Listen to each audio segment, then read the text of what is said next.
സുഹൃത്തുക്കളെ, ഇന്ന്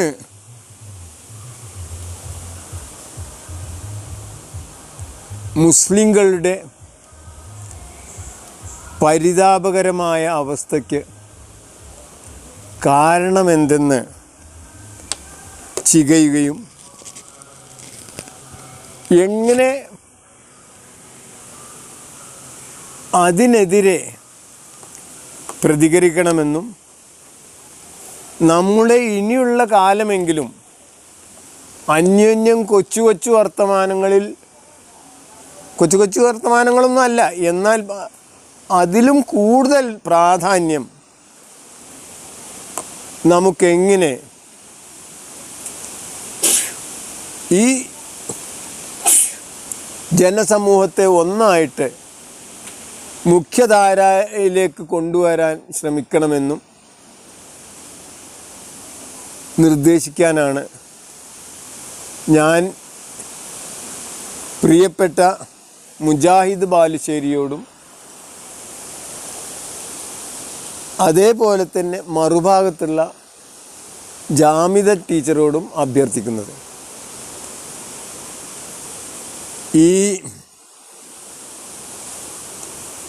ഇതിൽ നമ്മളെപ്പോഴും മനസ്സിലാക്കേണ്ട ഒരു കാര്യമുണ്ട്. ഈ ശാന്തിയുടെയും സമാധാനത്തിൻ്റെയും അഹിംസയുടെയും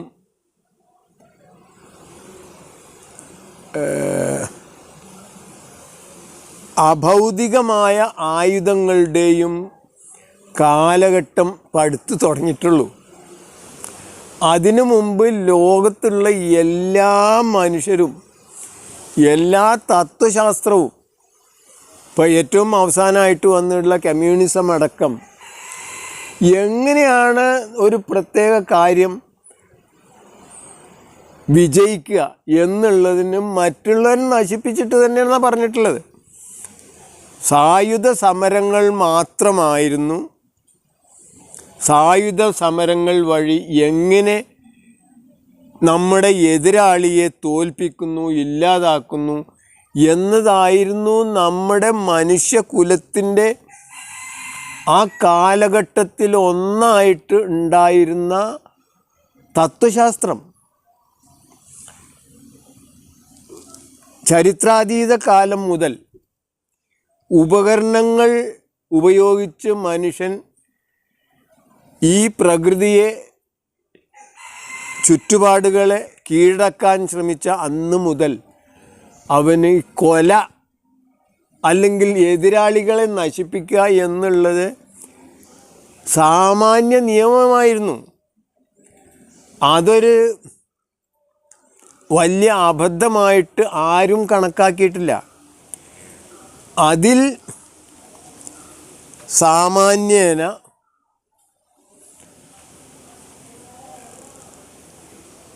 കുറച്ചൊക്കെ സംസ്കാരത്തോട് കൂടി പ്രവർത്തിച്ച ഒരു ജനതയാണ് അറബികൾ എന്ന് പറയാം. കാരണം അറബികളെ നമ്മൾ താരതമ്യം ചെയ്യുകയാണെങ്കിൽ മറ്റ് സമൂഹങ്ങളുമായിട്ട്, പ്രത്യേകിച്ച് അവരുടെ തൊട്ടടുത്ത് കിടക്കുന്ന തന്നെ യൂറോപ്യന്മാരുമായിട്ട് താരതമ്യം ചെയ്യുകയാണ് ഈ അട്രോസിറ്റീസ്, അതായത് അവരുടെ ഇരകളോട്, അവരുടെ എതിരാളികളോട് അവർ നടത്തിയിരുന്ന അട്രോസിറ്റീസ്, അത്യാചാരങ്ങൾ നമ്മൾ താരതമ്യം ചെയ്താൽ എൻ്റെ അഭിപ്രായത്തിൽ ഒരിക്കലും അറബികൾ അല്ലെങ്കിൽ മുസ്ലിങ്ങൾ എന്ന് നമ്മൾ ആരോപിക്കുന്നവർ ഒന്നാം പ്രതിയല്ല, രണ്ടാം പ്രതിയേ ആവുന്നുള്ളൂ, അല്ലെങ്കിൽ മൂന്നാം പ്രതി. കാരണം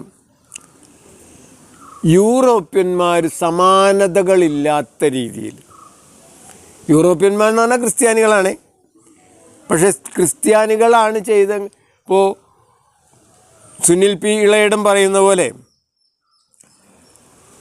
ഇവിടെ ഏതെങ്കിലും മുസ്ലിം നാമധാരി എന്തെങ്കിലും അട്രോസിറ്റീസ് ചെയ്താൽ അത് മുസ്ലിങ്ങൾ ചെയ്യുന്നതായിട്ട് നമ്മൾ ആരോപിക്കും. നേരെ മറിച്ച് ക്രിസ്ത്യാനി ചെയ്യുകയാണെങ്കിൽ അത് ക്രിസ്ത്യാനിയായിട്ട് ക്രിസ്തു മതത്തിനെ ഒരിക്കലും നമ്മൾ ആരോപിക്കുന്നത് കണ്ടിട്ടില്ല. ഞാൻ ഒരിക്കലും ഒരു മതത്തിൻ്റെ വാക്താവായിട്ടല്ല പറയണത്. എനിക്ക് എല്ലാ മതങ്ങളും തുല്യമായിട്ടാണ് ആദ്യം തന്നെ പറഞ്ഞുതരാം. മാത്രമല്ല എല്ലാ മതങ്ങളിലും നന്മ ഞാൻ എൻ്റേതായിട്ട് പരിഗണിക്കുന്നു. അപ്പോൾ അത്രയേ ഉള്ളൂ. അപ്പോൾ അതുകൊണ്ട് തന്നെ അങ്ങനെ നോക്കുകയാണെങ്കിൽ ഈ ലോകത്ത് ഏറ്റവും കൂടുതൽ അട്രോസിറ്റീസ് ചെയ്തത് ക്രിസ്ത്യാനിറ്റിയാണ്. പക്ഷേ അവർ കുറേ നേരത്തെ തന്നെ റിനൈസൻസോടുകൂടി അവർ അതിൽ നിന്നൊക്കെ പിന്മാറിയിട്ടുണ്ട് എന്നുള്ളതാണ്. നിങ്ങൾക്ക് കേൾക്കണോ? ഈ വെസ്റ്റേൺ കൺട്രിയിൽ, അതായത് ക്രിസ്ത്യാനിറ്റിയിലെ ജനങ്ങൾ ചെയ്തിരുന്ന അത്യാചാരങ്ങൾ. ഇതൊരു പുസ്തകമാണ്, പേര് ഗ്ലോബൽ പാരസൈറ്റ്സ്. നമ്മൾ എഴുതിയതല്ല കേട്ടോ. 2 പേര്, വിനിൻ പെരേരയും ജെർമി സീബ്രൂക്കും. ഇവരെഴുതിയ ബ്രിട്ടീഷ് അതേപോലെ വെസ്റ്റേൺ രാജ്യങ്ങളിലെ ഡോക്യുമെൻറ്റുകൾ നോക്കി എടുത്ത് എഴുതിയ ഒരു പുസ്തകമാണ്. ഇതിൽ നമുക്കൊരിക്കലും ചിന്തിക്കാൻ പോലും പറ്റാത്ത അത്ര മനുഷ്യകുലത്തോട് ചെയ്തിരുന്ന അത്യാചാരങ്ങൾക്ക് നിങ്ങൾക്കിത് കാണാം. ഒന്ന് ഞാൻ വായിക്കുക, ഒന്നൊന്നല്ല, ഇതിലെ മുഴുവൻ പേജുകളും അത് തന്നെയാണ്. എങ്ങനെ ഒരു സമൂഹത്തിനെ ഒന്നായിട്ട് അവരുടേതല്ലാത്ത അന്യരാജ്യങ്ങളിലെ ജനങ്ങളെ, അത് അതേഴ്സ് എന്നാണ് അവർ വിളിച്ചിരുന്നത്, അവരെ എങ്ങനെ ഒരു മനുഷ്യനായിട്ട് കണക്കാക്കാതെ നശിപ്പിച്ചു എന്നുള്ളതിനുള്ള തെളിവുകൾ ഞാൻ ഇതിൽ ഒരു ഇത് മാത്രം ഞാൻ വായിക്കാം. ഇതൊന്നൊന്നും അല്ലുള്ളത്, മുഴുവൻ അങ്ങനെ തന്നെയാണ്. Page 12, global parasites, 500 years of western culture. എന്താണ് വെസ്റ്റേൺ കൾച്ചർ എന്നാണ്. യഥാർത്ഥത്തിൽ വെസ്റ്റേൺ കൾച്ചർ എന്ന് ആയിക്കോട്ടെ, പറഞ്ഞോട്ടെ. പക്ഷേ ആ വെസ്റ്റേൺ കൾച്ചർ ക്രിസ്ത്യൻ കൾച്ചറാണെന്ന് നിങ്ങൾ ഓർക്കണം. നമ്മൾ അറബികളിൽ നിന്ന് വരുമ്പോൾ നമ്മൾ ഇസ്ലാമിക് കൾച്ചർ എന്ന് പറയുന്നത് പോലെ ഇതിനെ നമുക്ക് പറയാൻ പറ്റുകയാണെങ്കിൽ ഈ വെസ്റ്റേൺ കൾച്ചർ എന്നത് ക്രിസ്ത്യൻ കൾച്ചറാണ്. അതിൽ ഞാൻ ആകെ ഒന്നേ വായിക്കണുള്ളൂ. ഇത് മുഴുവൻ അങ്ങനെ തന്നെയാണ്. മാത്രമല്ല എക്സ്റ്റർമിനേഷൻ്റെ കാര്യം നമുക്ക് പറയാൻ പറ്റില്ല. വെറും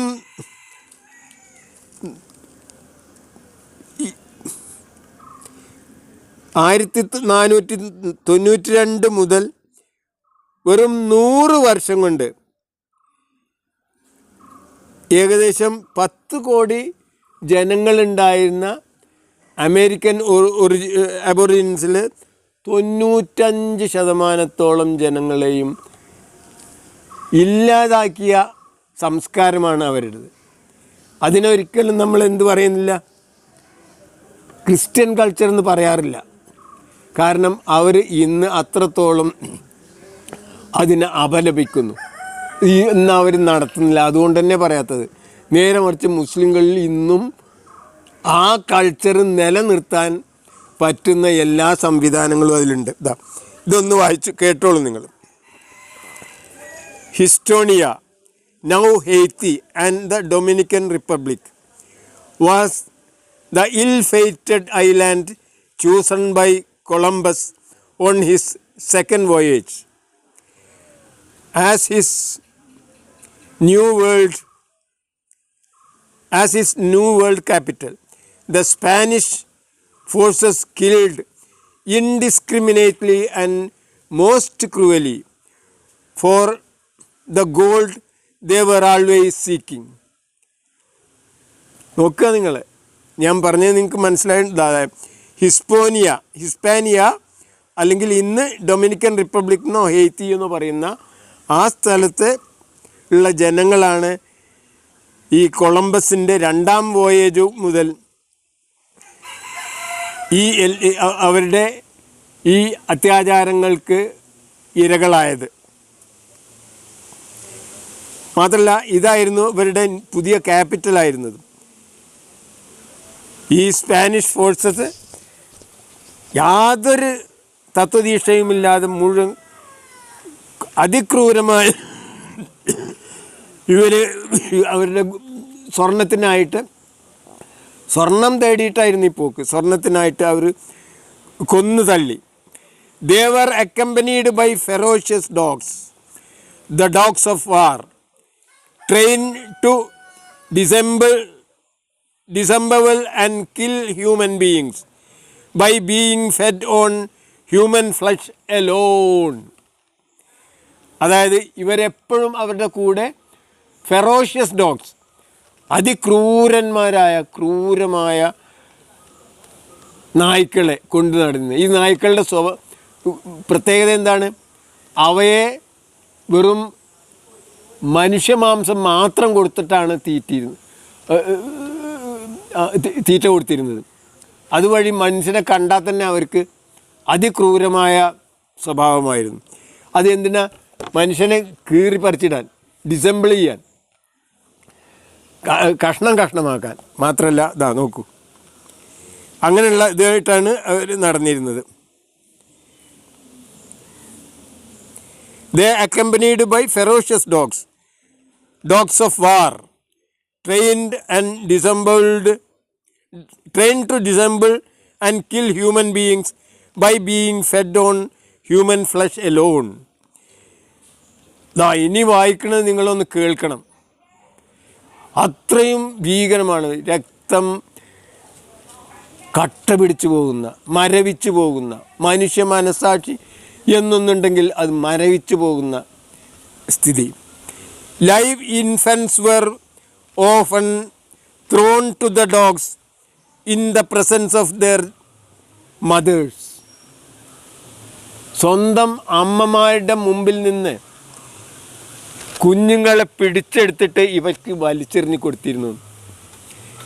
എന്നിട്ട് അത് കടിച്ചു തിന്നത് കണ്ട് നടന്നിരുന്ന വർഗമാണ് ഈ വെസ്റ്റേണേഴ്സ് എന്നാണ് ഇതിൽ പറയുന്നത്.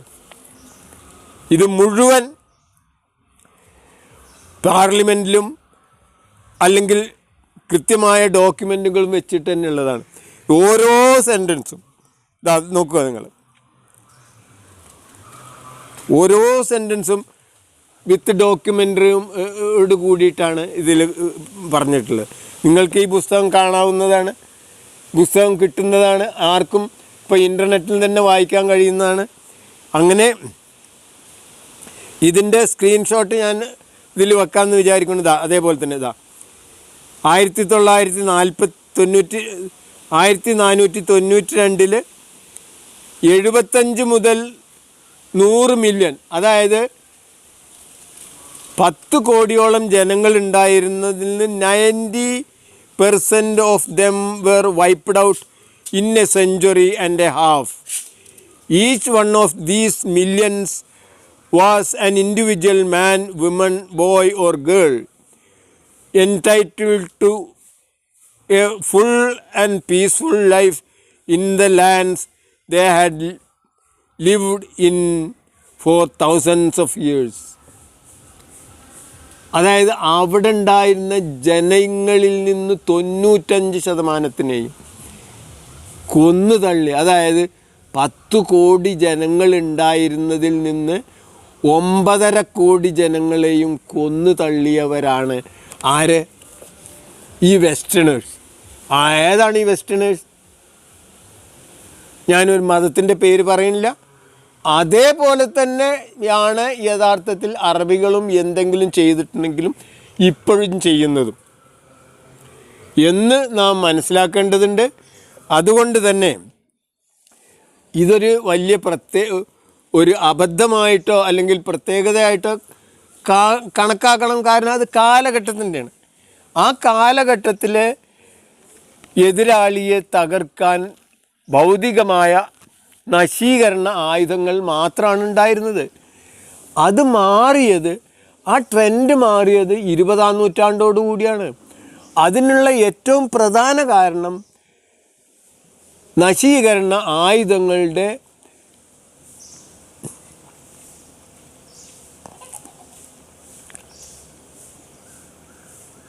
കൊടുമുടി നമ്മൾ കണ്ടു എന്നുള്ളതാണ്. അതാണ് ആറ്റം ബോംബെന്നോ ഹൈഡ്രജൻ ബോംബെന്നോ പറയുന്ന ന്യൂക്ലിയർ ആയുധങ്ങളുടെ ഉപയോഗം.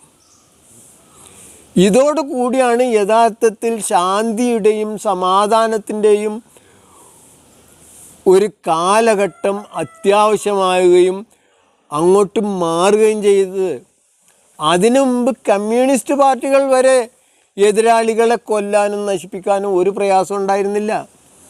എന്ന് വെച്ചിട്ട് കമ്മ്യൂണിസം തെറ്റാണെന്ന് പറയുന്ന ഇപ്പോൾ ഉള്ള കുറേ രവീന്ദ്രനെയും മറ്റും പോലുള്ള കുറേ ആൾക്കാരുണ്ട്.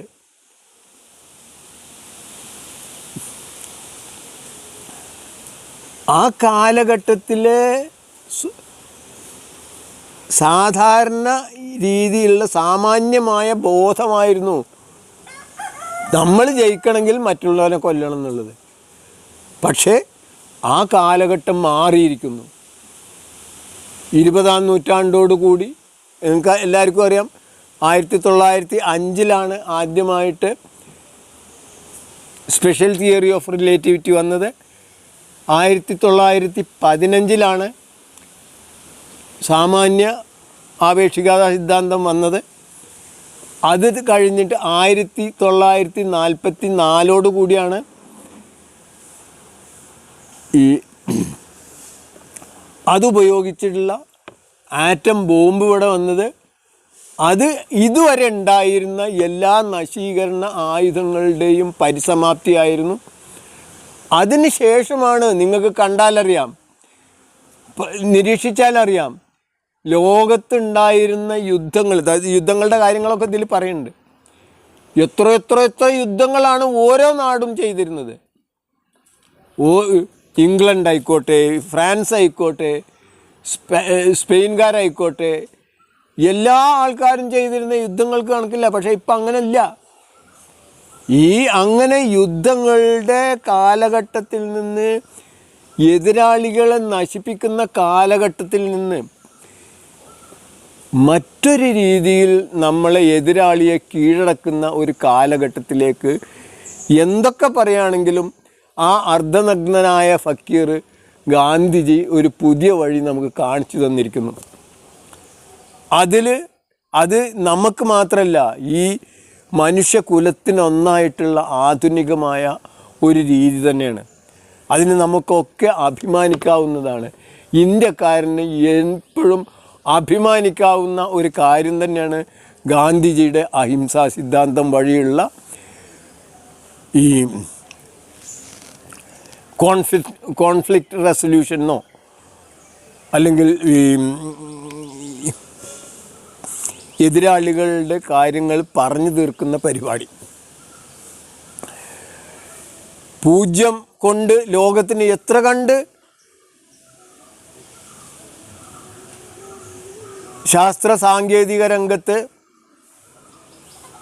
മുന്നേറ്റം നടത്താൻ സഹായകമായോ, അതേപോലെ ഇനിയുള്ള ഭാവി ലോകത്ത് നമുക്കൊന്നായിട്ട് പുരോഗമിക്കാൻ, ലോകത്തിലെ അവസാനത്തെ മനുഷ്യനും പുരോഗമിക്കാനുള്ള ഒരു പുതിയ തത്വശാസ്ത്രമായിട്ട് ഈ നോൺ വയലൻസ്, സത്യാഗ്രഹം എന്നൊക്കെ അർദ്ധനഗ്നനായ ഫക്കീർ നമുക്ക് കാണിച്ചു തന്ന ഈ ഫിലോസഫി ഉപകാരപ്രദം ആവും. അതിൻ്റെ ഭാഗമായിട്ട് തന്നെ നമുക്കും ഈ അന്യോന്യം പോരടിക്കുന്ന മുസ്ലിങ്ങളുടെ പല വിഭാഗങ്ങളും, എതിരായിട്ടുള്ള വിഭാഗങ്ങളും, അതായത് യുക്തിവാദികളും പിന്നെ മതവാദികളും എല്ലാം അവർക്ക് യോജിക്കാവുന്ന കാര്യങ്ങൾ യോജിക്കുകയും യോജിക്കാൻ പറ്റാത്ത കാര്യങ്ങൾ വഴക്കുണ്ടാവുകയും ചെയ്തോട്ടെ. വഴക്കെന്ന് പറഞ്ഞാൽ ആശയപരമായ വഴക്കുണ്ടായിക്കോട്ടെ. പക്ഷേ യോജിക്കാവുന്ന കാര്യങ്ങൾ യോജിച്ച് അവരൊന്നായിട്ട് നമുക്കെങ്ങനെ ഇനിയുള്ള ഭാവി ലോകത്ത് ഈ സമൂഹത്തിൽ നമുക്കെങ്ങനെ ഒന്നിച്ച് നീങ്ങാം, എങ്ങനെ നമ്മുടെ മതത്തിലുള്ള കാലഹരണപ്പെട്ടെന്ന് പറയുന്നത് കാലഹരണപ്പെടും. കാരണം പുതിയ പുതിയ ആയുധങ്ങൾ വരുന്നതോടുകൂടി ഉപകരണങ്ങൾ വരുന്നതോടുകൂടി പഴയ രീതി കാലഹരണപ്പെടും. ഇപ്പം നമ്മളൊക്കെ സഞ്ചരിക്കുന്ന കാറിലാണ് അല്ലെങ്കിൽ മോട്ടോർ സൈക്കിളിലാണ്. ഇന്നും നമുക്ക് കാളവണ്ടിയിലോ കാൽനടയായിട്ടോ സഞ്ചരിക്കണമെന്ന് വാശി പിടിക്കാൻ പറ്റുമോ? അതേപോലെ തന്നെയാണ് ഇവിടെയുള്ള എല്ലാ നിയമങ്ങളുടെയും അവസ്ഥ. ധാർമ്മിക മൂല്യങ്ങൾക്ക് മാത്രമേ ഒരു പരിധി വരെ തന്നെ ഒരു അടിസ്ഥാനമുള്ളൂ, ബാക്കിയുള്ളതൊക്കെ മാറിക്കൊണ്ടിരിക്കും. അപ്പോൾ അതുകൊണ്ട് തന്നെ ഇത് മനസ്സിലാക്കി നമുക്ക് യോജിക്കാവുന്ന മേഖലകൾ യോജിക്കുകയും അതുവഴി നമുക്ക് ഈ ഇസ്ലാം എന്ന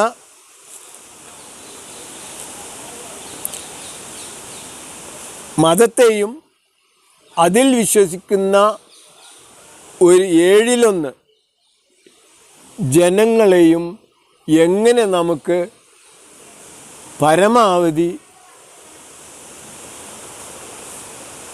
മറ്റ് സമൂഹങ്ങളുമായിട്ട്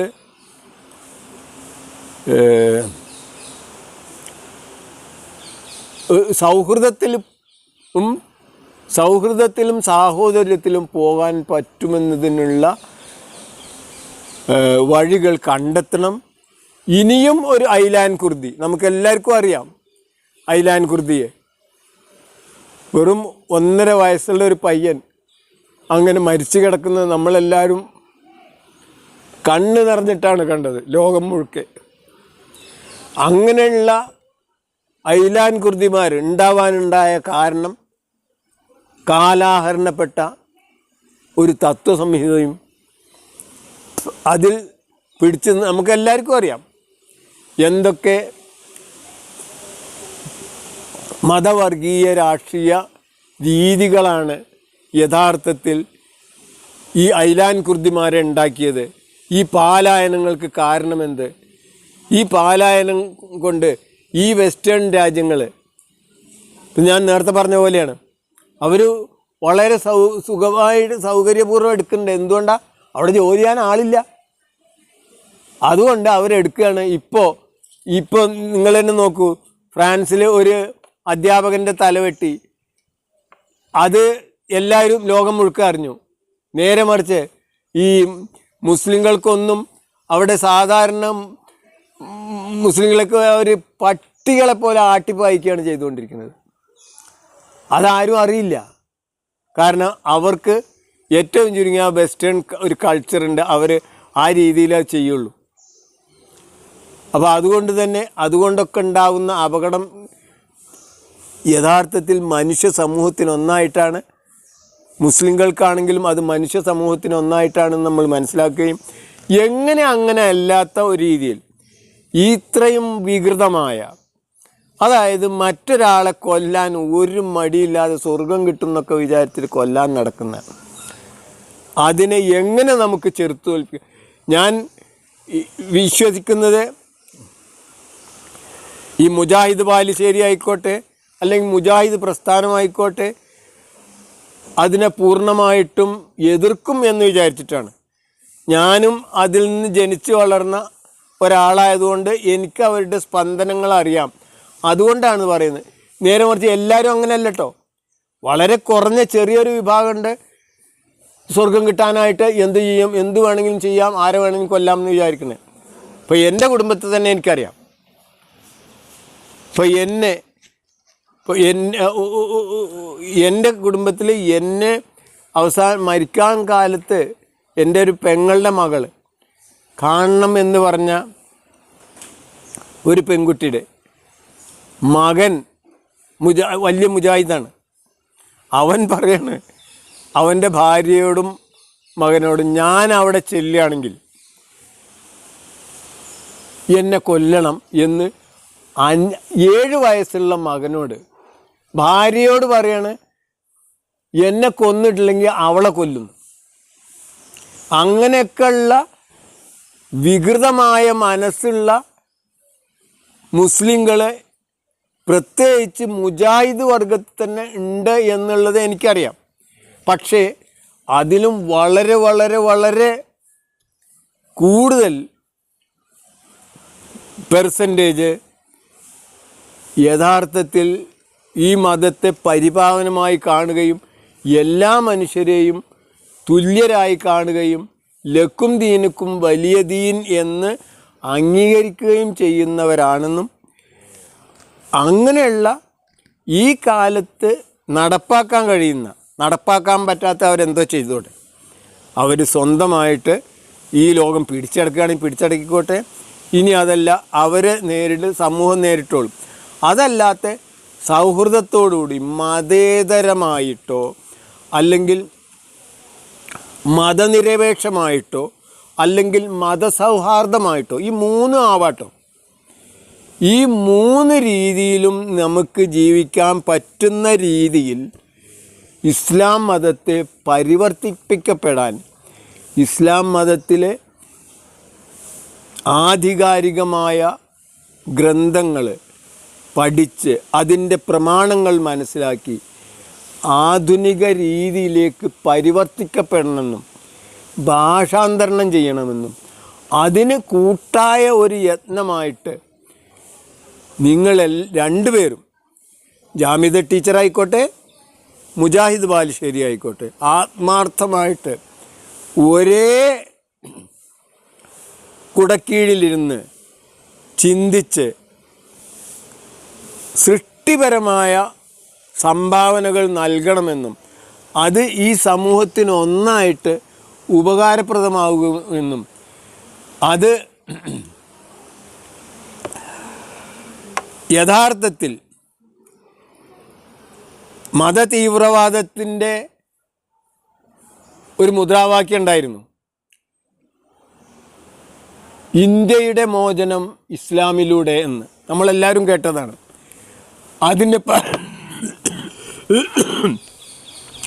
അതിന് പകരമായി തിരിച്ചടിയായിട്ട് തന്നെ ഇസ്ലാമിൻ്റെ മോചനം, തീവ്രവാദികളിൽ നിന്നും ഇസ്ലാമിൻ്റെ മോചനം ഈ കേരളത്തിൽ നിന്ന് എന്ന നിലക്ക് നമ്മളൊന്നായിട്ട് കൂടെയിരുന്ന് ഇസ്ലാമിൻ്റെ മൗലികമായ ധാർമ്മിക മൂല്യങ്ങൾ ഒരു തുള്ളി പോലും നഷ്ടപ്പെടുത്താതെ എങ്ങനെ ഈ കാലഘട്ടത്തിൽ സൗഹാർദ്ദത്തോടുകൂടി മറ്റ് മതങ്ങളോടൊപ്പം അവരിൽ നിന്ന് ഒന്നും കൂടുതലില്ലാതെ ഒന്നും കുറവില്ലാതെ അന്യോന്യം സ്നേഹിച്ചുകൊണ്ട് ഈ മതത്തിനെ നിലനിർത്താൻ പറ്റുമെന്ന് നാം പരിശോധിക്കേണ്ടതുണ്ട്. അതിന് നമ്മൾ കൂട്ടായ യത്നം നടത്തേണ്ടതുണ്ട്. അതല്ലെങ്കിൽ ഇത് നിലനിൽക്കാനുള്ള സാധ്യത വളരെ കുറവാണ്. വെറും 100 വർഷമേ ആയിട്ടുള്ളൂ ഈ ഖുർആൻ എന്നത് നമ്മൾ പ്രിൻ്റ് ചെയ്യാൻ തുടങ്ങിയിട്ട്, അത് വ്യാപിപ്പിക്കാൻ തുടങ്ങിയിട്ട്. അതിലുള്ള യഥാർത്ഥ സത്യങ്ങൾ മറ്റ് ഭാഷകളിലേക്ക് ഭാഷാന്തരണം ചെയ്യണം. അത് വെറും കേവലമായ വാക്കുകളുടെ ഭാഷാന്തരണമല്ല വേണ്ടത്, സാംസ്കാരികമായ ഭാഷാന്തരണം. അതിൽ പറഞ്ഞ് ഇവിടെ നടന്നോളന്നില്ല, അതിൽ വിചാരിച്ചതായിക്കോളന്നല്ല ഇവിടെ നടക്കേണ്ടത്. അതിനുള്ള ഏറ്റവും വലിയ തെളിവാണ് നമുക്കൊരിക്കലും അറബിൽ പറഞ്ഞ രീതിയിൽ ബാങ്ക് വിളിക്കാൻ നമുക്ക് മലയാളത്തിൽ കഴിയില്ല. കാരണം അറബിയിലുള്ളത് നമ്മളെ ഇന്ത്യൻ സംസ്കാരത്തിന് പറ്റിയ രീതിയല്ല. കാരണം അത് നുണയാണ്. ഈ അഷ്ഹദു അല്ലാ ഇലാഹ ഇല്ലല്ലാഹ് അഷ്ഹദു അന്ന മുഹമ്മദ് റസൂലുള്ളാഹ് എന്ന് പറഞ്ഞാൽ മുഹമ്മദ് അള്ളാഹിൻ്റെ ദൂതനാണെന്ന് ഞാൻ സാക്ഷിയാണെന്നാണ് പറയുന്നതിൻ്റെ അർത്ഥം. അതൊരിക്കലും ഒരു അപരിഷ്കൃതരായ ഒരു അറബ് രാജ്യത്തിലെ അറബ് ജനതയ്ക്ക് അറബ് ഭാഷയിൽ പറ്റുമായിരിക്കും, മലയാളത്തിൽ ഒരിക്കലും പറ്റില്ല. മലയാളത്തിൽ ആരെങ്കിലും അത് ചെയ്തിട്ടുണ്ടെങ്കിൽ ചെറിയ കുട്ടികൾ വരെ ചോദ്യം ചെയ്യും, ഇല്ലേ? നീ ആരാടാ, നിങ്ങൾ കണ്ടിട്ടുണ്ടോ, നിങ്ങൾ സാക്ഷിയാണോ എന്ന് ചോദിക്കില്ലേ? വിശ്വസിക്കലും സാക്ഷിയും രണ്ടും രണ്ടാണ്, നിങ്ങൾ ഓർക്കണം. അപ്പോൾ ആ രീതിയിൽ എങ്ങനെ നമ്മുടെ ഈ ഭാഷയിൽ, ഈ സംസ്കാരത്തിൽ, ഈ സാമൂഹ്യ പരിസരത്ത്, ഈ സാമൂഹ്യ പശ്ചാത്തലത്തിൽ എങ്ങനെ നമുക്ക് ഇസ്ലാമിൻ്റെ മുഴുവൻ തത്വങ്ങളും ഉപയോഗപ്പെടുത്താമെന്നും പ്രയോഗിക്കാമെന്നും നിലനിർത്താമെന്നും അതീവ ഗൗരവമായിട്ട് ചർച്ച ചെയ്തിട്ട് ആ രീതിയിൽ ഈ സമൂഹത്തിനെ നയിച്ചിട്ടില്ലെങ്കിൽ നമ്മളെ കാര്യം അപകടമാണ്. അതിന് എൻ്റെ അഭിപ്രായത്തിൽ ഏറ്റവും നല്ലത് ഇവിടെയുള്ള പണ്ട് മുതലേ മതസൗഹാർദ്ദത്തിന് പേര് കേട്ട സുന്നികളുടെ നേതൃത്വമാണ്. അവരുടെ നേതൃത്വത്തിൽ മറ്റെല്ലാവരും കൂടിയിട്ട് കൂട്ടായി ഇങ്ങനെ ഒരു മുന്നേറ്റമാണ് വേണ്ടത്. അതല്ലാതെ രാഷ്ട്രീയത്തിൽ ഈ വൃത്തികെട്ട മുസ്ലിം ലീഗ് പോലുള്ള പാർട്ടികളെ അവരെ കുറച്ച് നേതാക്കന്മാർക്ക് കൈക്കൂലിയും കരിഞ്ചന്തയും കൊണ്ട് കാശുണ്ടാക്കാനുള്ള ആ രീതിയിലല്ല, സാർത്ഥകമായ രീതിയിൽ ഈ സമൂഹത്തിൽ സമന്വയിക്കുകയാണ് നമ്മൾ വേണ്ടത്. അങ്ങനെ ഇസ്ലാമിനെയും ഇസ്ലാമിൻ്റെ ദീനിനെയും നിലനിർത്തി ഒരു പുതിയ തുടക്കം നമ്മൾ നോക്കണം. അല്ലാതെ പഴയ രീതിയിൽ അന്യോന്യം ലഹളുണ്ടാക്കുകയും അടിപിടി ഉണ്ടാക്കുകയും പിന്നെ ധ്വംസിക്കുകയും ചെയ്യുക എന്നുള്ളത് പഴയ രീതിയാണ്. അതിൽ നിന്ന് പുതിയ രീതിയിലേക്ക്, സൃഷ്ടിപരമായ രീതിയിലേക്ക് നമ്മൾ നീങ്ങിയിട്ടില്ലെങ്കിൽ അത് അപകടമാണ്. ഇത്രയും എനിക്ക് പറയാനുള്ളൂ. ജയ് ഹിന്ദ്.